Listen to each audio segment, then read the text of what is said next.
So anyway, on my way down here, I saw a guy at a bus stop, and you know, the ones with really long hair that think they're all butch and whatnot. Well, it reminded me of a story. You see, way back when I was younger, I was in Scouts. Yes, Scouts, the great American pastime. Just boys, men, nature, and most of all, fire.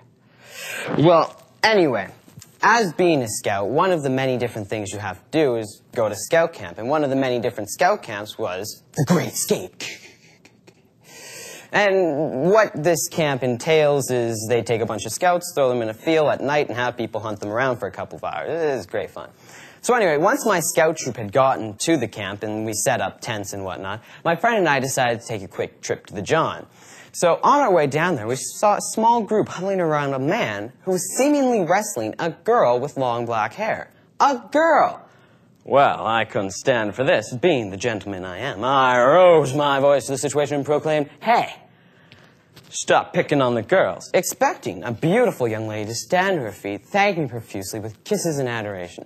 Now remember, I was a prepubescent, preteen little 12-year-old, and I didn't really perceive stuff all that well and didn't think stuff through before I said things. So after I'd said what I did, well, there was a slight pause, and then the man with long black hair stood up tall, 7 feet at least. Our eyes met for a moment. He snarled, I shuddered, realizing in vain the mistake I had just made.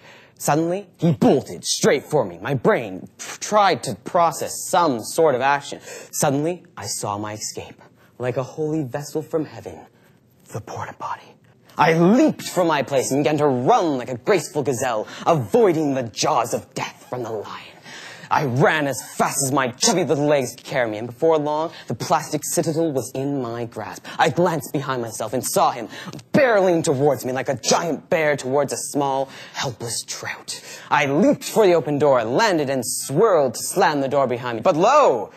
He had caught up to me. With a quick kick of his foot, the door was jammed, and I saw my own death. He opened the door of the small, smelly bathroom and raised his foot to deliver the final, humiliating blow. I prepared for the attack, and then he thrust his foot forward, and he stopped no more than an inch from my face. And then, in an act of utter mercy, and the fact that he could end up with a lawsuit on his hands, he retreated. Then my friend came running down to see if I was all right. I looked him in the eye, and I said, let's just say I'm lucky I'm on top of a toilet. The end.